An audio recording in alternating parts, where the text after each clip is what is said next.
কাল রাতে একটা আজব ঘটনা ঘটে গেছে, শেয়ার না করে পারলাম না। তখন রাত 11টা বাজে। আমি খাওয়া শেষ করে চুল আঁচড়াইতাছি, তো হঠাৎ করে খেয়াল করলাম যে কান্নার মতো গুনগুন আওয়াজ আসতেছে।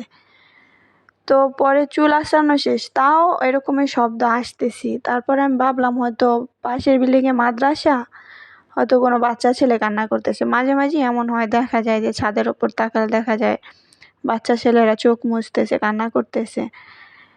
আমি ভাবছি হয়তো কোনো ছেলে কান্না করতেছে। তো আমি জানালা খুলে অনেকক্ষণ আশেপাশে তাকাইলাম, ছাদে তাকাইলাম জানালা দিয়া, মাদ্রাসার ভেতরে তাকাইলাম, না কোথাও কেউ কান্না করতেছে না। তাও এত শব্দ কোথা থেকে আসতেছে?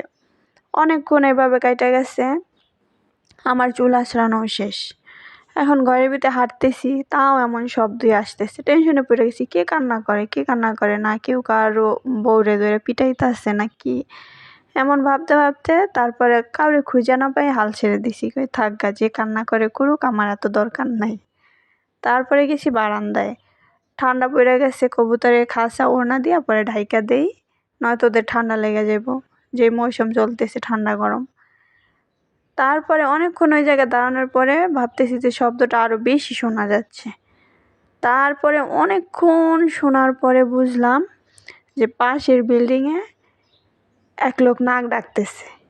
এত বিকট শব্দ, পাশের বিল্ডিংয়ে নাক ডাকতেছে, এই বিল্ডিংয়ে শোনা যাচ্ছে, তাও ওনাদের জানালা জানালা সব বন্ধ।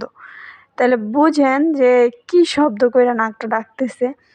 আমি তো খালি এটা ভাবতেছি যে তার পাশের লোকটা কিভাবে ঘুমাচ্ছে, কিংবা আশেপাশের রুমের মানুষ কিভাবে ঘুমাইতেছে।